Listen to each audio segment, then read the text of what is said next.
Assalamualaikum warahmatullahi wabarakatuh, mahasiswa yang berbahagia. Alhamdulillah puji syukur senantiasa kita panjatkan kehadirat Allah Subhanahu wa taala. Pada kesempatan kali ini kita diberi kesempatan untuk bertemu secara virtual membahas salah satu materi di mata kuliah falsafah keperawatan. Saya akan menyampaikan konsep model teori keperawatan dari OREM. Untuk memperjelas akan saya coba share screen.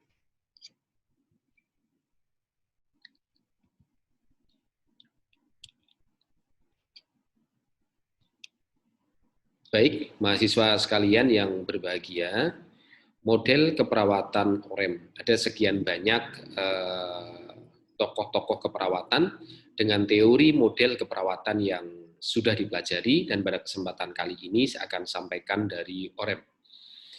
Tujuan pembelajaran adalah mahasiswa memahami model konsep keperawatannya, kemudian nanti bisa juga memahami terkait dengan penerapan model konsep dari OREM di dalam pelayanan keperawatan. Kita awali dengan mengenal OREM terlebih dahulu.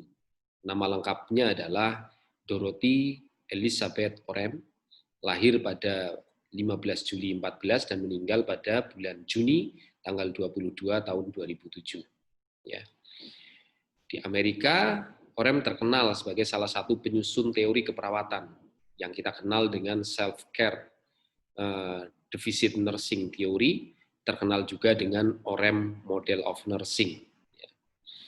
OREM sekolah perawatan di Rumah Sakit Providence di Washington DC, lulus sarjana muda pada tahun 1930, dan lulus master keperawatan 1939.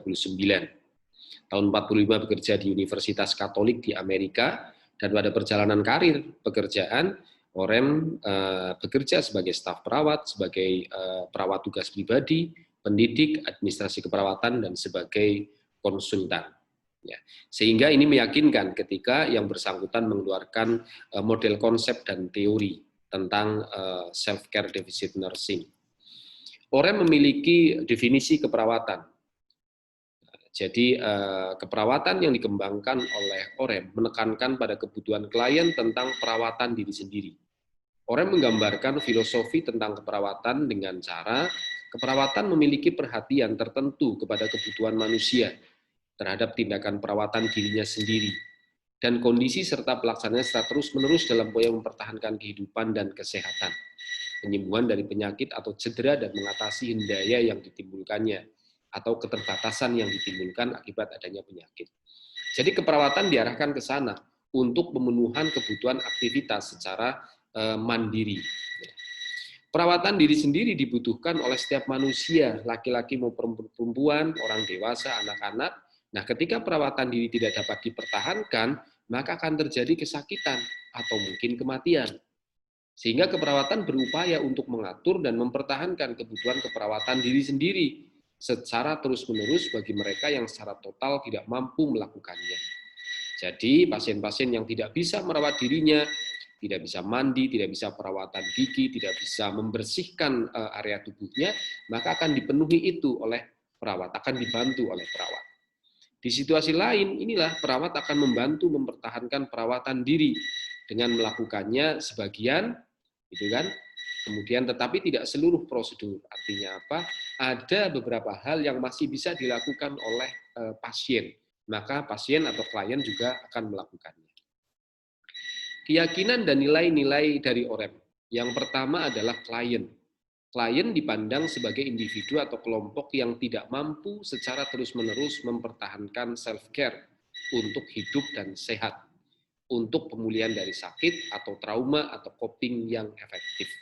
Ya. Kemudian sehat. Sehat menurut OREM itu adalah kemampuan individu atau kelompok memenuhi tuntutan self-care yang berperan untuk mempertahankan dan meningkatkan integritas struktural fungsi dan perkembangan.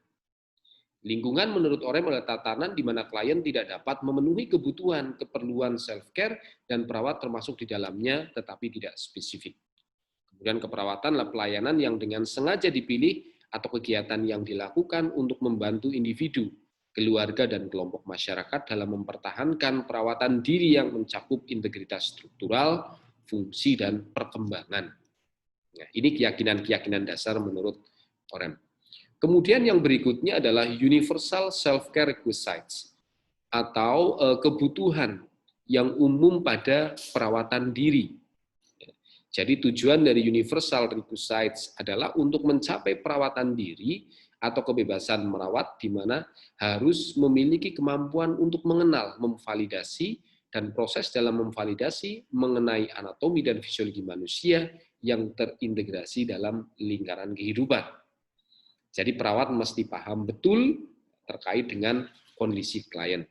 Ada 8 kebutuhan dalam teori self-care yang harus dipenuhi.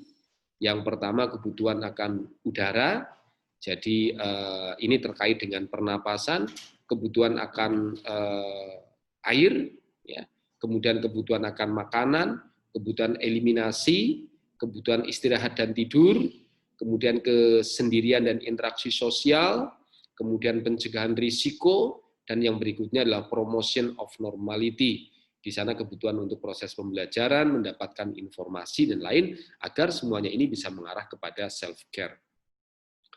Terkait dengan perkembangan kebutuhan self-care, ya, jadi ada kebutuhan untuk pengembangan self-care. Yang pertama adalah situasi yang mendukung perkembangan perawatan diri. Pada orang yang sakit perlu didukung agar dirinya bisa merawat diri sendiri. Karena tidak selamanya orang sakit itu nanti akan dirawat oleh orang lain. Tetapi perlu didukung. Dengan apa itu? Antara lain perawat. Perawat memperlakukan klien untuk dicoba, untuk didukung, kemudian dibantu proses berjalan misalnya, atau sebelum itu proses bangun dari tidur, duduk, berjalan, dan seterusnya, membersihkan diri sendiri, dan seterusnya. Itu dibantu. Kemudian sampai situasi-situasi memungkinkan agar dia bisa melakukan perawatan sendiri. Kemudian terlibat dalam pengembangan diri. Tidak cukup hanya menyuruh, tetapi kemudian melibatkan diri. Pasien juga tidak cukup hanya dengan disuruh atau dibantu, tetapi melibatkan diri. Contoh, ketika pasien pasca operasi dan perlu ambulasi dini atau pergerakan dini, maka perawat membantu memapah pasien, tetapi pasien juga tidak bersifat pasif. Dia berusaha untuk tetap bisa berjalan dan seterusnya. Kemudian yang ketiga adalah mencegah atau mengatasi dampak dari situasi individu dan situasi kehidupan yang mungkin mempengaruhi perkembangan manusia. Nah, ini tentu ada hal-hal yang perlu diperhatikan terkait dengan perkembangan manusia. Anak seperti apa peran kita, kemudian apa yang perlu dilakukan oleh anak, kemudian remaja, orang tua, apa perannya, dan seterusnya. Artinya apa? Di sini untuk proses berkembang agar mencapai tingkat perawatan diri yang maksimal diperlukan dari berbagai aspek. Kemudian yang berikutnya adalah health deviation self-care requisites. Ya, ada kebutuhan, ya, ada kebutuhan self-care di sini. Ya, yang perlu kita sampaikan adalah istilah perawatan diri ditujukan kepada orang-orang yang sakit atau trauma, yang mengalami gangguan patologi dan ketidakmampuan. Ada juga sebagai penyandang cacat, ya kan, yang berada sedang dirawat dan menjalani terapi. Ada gangguan kesehatan dari sepanjang waktu sehingga mempengaruhi pengalaman mereka dalam menghadapi kondisi sakit sepanjang hidupnya. Penyakit atau trauma tidak hanya pada struktur tubuh, fisiologi, dan psikologi, tetapi juga konsep diri seutuhnya. Nah, ketika konsep diri manusia mengalami gangguan, maka perkembangan individu akan memberikan dampak baik permanen maupun yang sementara. Di negara-negara yang warganya banyak mengalami gangguan kesehatan, perawatan diri digunakan sebagai alat dalam pengobatan dan terapi kesehatan. Nah, perawatan diri adalah komponen sistem tindak perawatan dari individu yang merupakan langkah-langkah dalam perawatan ketika terjadi gangguan kesehatan. Nah, dengan adanya tindakan perawatan diri itu merupakan bagian dari upaya kita melakukan perawatan. Jadi melibatkan pasien di dalamnya itu adalah bagian dari upaya keperawatan. Ini adalah therapeutic self-care demand. Jadi permintaan untuk therapeutic self-care. Konsepnya di sana adalah terapi pemenuhan kebutuhan dengan tujuan pemenuhan kebutuhan dasar pasien sesuai dengan tanda dan gejala yang ditampilkan oleh pasien. Berikutnya adalah mengatur dan mengontrol jenis atau macam kebutuhan dasar yang dibutuhkan oleh pasien dan cara pemberiannya. Menindaklanjuti kegiatan yang bersifat menunjang pemenuhan kebutuhan dasar, mengidentifikasi faktor pada pasien dan lingkungan yang mengarah pada gangguan pemenuhan kebutuhan dasar, dan melakukan pemilihan alat dan bahan yang bisa dipakai untuk memenuhi kebutuhan dasar pasien. memanfaatkan segala sumber daya yang ada di sekitar pasien. Beda tentu ketika kita merawat klien di rumah sakit dengan di komunitas. Disesuaikan dengan kondisi sumber daya yang ada di tempat pasien tersebut berada. Yang berikutnya adalah terkait dengan self-care agency. Self-care agency itu lebih kepada kemampuan manusia atau kekuatan untuk mengengage, ya, kemampuan perawatan diri terkait dengan kondisi dasar atau faktor-faktor dasar yang ada. Saya jelaskan lebih rinci. Yang pertama adalah nursing agency atau agen keperawatan. Ini adalah karakteristik orang yang mampu. Perawat adalah orang yang mampu untuk memenuhi kebutuhan, membantu, memfasilitasi, membimbing perawat untuk melakukan itu. Yang kedua adalah self-care agency, adalah kekuatan individu yang berhubungan dengan perkiraan dan esensial operasi-operasi produksi untuk perawatan dirinya sendiri. Jadi dia mampu melakukan perawatan dirinya sendiri, itulah self-care agency. Kemudian therapeutic self-care demand atau permintaan perawatan diri adalah totalitas upaya-upaya perawatan diri sendiri yang ditampilkan untuk beberapa waktu agar menemukan syarat perawatan mandiri. Sehingga diharapkan dengan ini orang itu akan tergambar kebutuhan perawatan dirinya dan nanti bagaimana kita memenuhinya sebagai perawat. Kemudian di tatanan pelayanan keperawatan, OREM ini memiliki asumsi dasar. Yang pertama adalah kebutuhan dasar manusia bersifat berkelanjutan, di mana pemenuhannya dipengaruhi oleh faktor dari dalam pasien ataupun dari lingkungan. Tidak bisa dia itu hanya melakukan sesuatu dengan bantuan orang lain, tetapi perlu dilakukan oleh dirinya sendiri, dan ini pastilah dipengaruhi oleh faktor luar. Yang kedua adalah human agency. Pasien memiliki tingkatan ketergantungan dalam pemenuhan kebutuhan dasarnya. Yang ketiga, pengalaman dan pengetahuan perawat diperlukan untuk bisa memberikan pelayanan pemenuhan kebutuhan dasar pada pasien secara profesional. Artinya ada 3 hal. Yang pertama, kebutuhan dasar manusia bersifat berkelanjutan. Ini klien nih memerlukan sesuatu. Yang berikutnya adalah pasien perawat sebagai agensi di sana, gitu kan? Yang di dalamnya kemudian nanti ada upaya untuk memenuhi kebutuhan dari dasar dari pasien itu terkait dengan self-care tentunya. Berikutnya adalah teori of nursing system. Di dalam pelayanan keperawatan kita mengenal teori keperawatannya. Di sana menurut OREM terkait dengan self-care ada 3 tingkatan. Yang pertama adalah tingkatan sistem bantuan penuh. Ini diberlakukan kepada pasien yang memang tidak bisa sama sekali melakukan aktivitas, contohnya pasien koma. Kemudian ada partially compensatory system. Di sini sudah mulai ada bantuan sebagian untuk pasien-pasien dengan keterbatasan gerak misalnya. Kemudian ada supportive educative system. Nah, ini lebih kepada pemberian sistem dilakukan pada pasien yang memerlukan informasi dan pengaturan, gitu kan. Nah, ini tentunya kalau kita lihat pasien yang fully compensatory system ini perlu pemenuhan kebutuhan secara penuh, parsiali sebagian, dan supportive educative system lebih ringan lagi. Nah, ini dengan harapan setelah mengikuti mata kuliah ini, penjelasan ini, mahasiswa bisa menerapkan aplikasi konsep self-care OREM dalam praktek keperawatan. Nah, saya contohkan salah satu, ini saya ambil dari internet. Contoh adalah keluarga Tuan H, terdiri dari seorang ibu berusia 35 tahun, ayah berusia 38 tahun.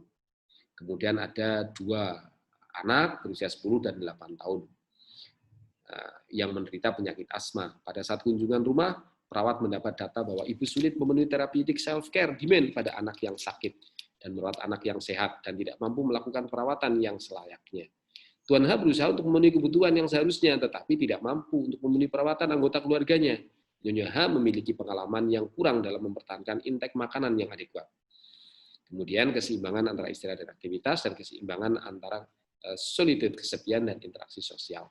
Hasilnya apa? Keluarga ini tidak dapat memenuhi kebutuhan anggota keluarganya. Sisi lain, Tuan H tidak dapat berpartisipasi dalam memenuhi kebutuhan dependent care anak, atau membantu istrinya untuk memenuhi self-care. Nah, fungsi keluarga ini mengalami gangguan karena situasi dependent care dan self-care. Ada gangguan di dalam pemenuhan self-care.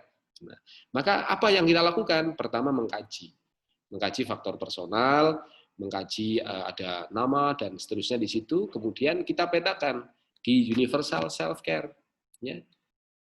Nah, di sana apa saja, tempat tinggal, rumah sendiri, ada kamarnya bagaimana, kemudian terkait dengan kebutuhan 8 kebutuhan, nah, di sini diuraikan.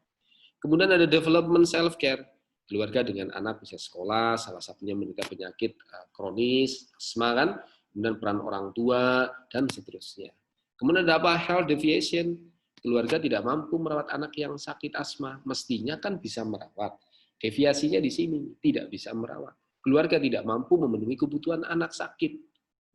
Kemudian self care defisitnya adalah ketidakmampuan keluarga merawat anggota keluarga yang sakit. Maka intervensinya sesuai dengan kebutuhan yang tadi ada 8, maka apa yang dilakukan? Kebutuhan nutrisi, aktivitas dan istirahat, sosialisasi dan meningkatkan kemampuan keluarga merawat anggota keluarga yang sakit. Dan tindakan yang dilakukan adalah meningkatkan motivasi pengetahuan dan keterampilan keluarga melalui manajemen nutrisi, monitoring aktivitas dan istirahat, monitoring sosial interaksi, kemudian manajemen coping keluarga, dan memberikan pendidikan kesehatan tentang penyakit asma. Ini adalah contoh terkait dengan penerapan teori self care OREM di dalam pelayanan keperawatan. Teman-teman sekalian, saya kira itu penjelasan singkat dari saya. Materinya bisa di-download di OnClass dan silahkan untuk dipelajari lebih lanjut. Mudah-mudahan bermanfaat. Demikian, Assalamualaikum warahmatullahi wabarakatuh.